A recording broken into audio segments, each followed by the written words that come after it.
5000 കോടി മുടക്കി മുകേഷ് അംബാനി മകന്റെ ആഡംബര വിവാഹം നടത്തി. എന്നാൽ മരുമകൾ വീട്ടിലെത്തിയതോടെ 5000ന്റെ 5 ഇരട്ടി ഭാഗ്യവും അംബാനി കുടുംബത്തിലെത്തി. 1, 2, 3 25,000 കോടി, അതും വെറും 10 ദിവസം കൊണ്ട്.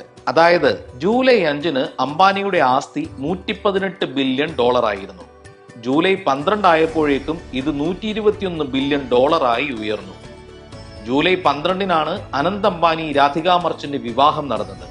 റിലയൻസ് ഇൻഡസ്ട്രീസ് ഓഹരികളുടെ മികച്ച പ്രകടനമാണ് അംബാനിയുടെ ആസ്തിയിൽ ഉണ്ടായ വർധനവിന് കാരണം. വിവാഹ ദിനത്തിൽ മാത്രം റിലയൻസ് ഓഹരികളിൽ 1% വർധനവുണ്ടായി. ഇതോടെ ലോകത്തിലെ ധനികരിൽ മുകേഷ് അംബാനി 12-ാം സ്ഥാനത്ത് നിന്ന് 11-ാം സ്ഥാനത്തേക്കും ഉയർന്നു. അതാണ് ആഡംബര കല്യാണവും കാശാക്കി മാറ്റാനുള്ള മുകേഷ് അംബാനിയുടെ സാമ്പത്തിക ബുദ്ധി.